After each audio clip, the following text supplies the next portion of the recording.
مساكم الله بالخير جميع. اليوم طبعا يوم الأحد تاريخ 8 ديسمبر 2019. طبعا صار الكلام هذا تقريبا الساعة 4 الفجر إلى 4 ونص، قبل 5، قل 4 الفجر.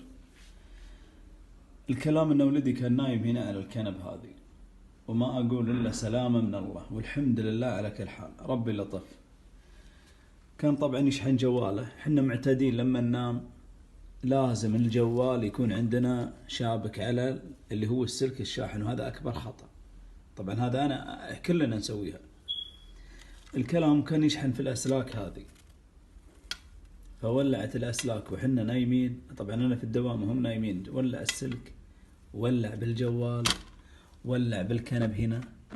لكن الحمد لله تداركنا، يعني على الأقل تداركنا الشيء البسيط، والحمد لله على كل حال قبل لا تصير الكارثة يعني. وأهم شيء السلامة. وأنا اللي أحذر منه إن الواحد لا يشحن جواله وهو نايم، هذا أكبر خطأ. يمديك تدارك على الأقل الوضع اللي صاير قدامك. لا تشحن جوالك وانت نايم. الأسلاك بغض النظر ما راح أتكلم، هذا أصلي تقليد الكلام. الأسلاك موجودة في السوق، وهذا اللي أقدر أقوله.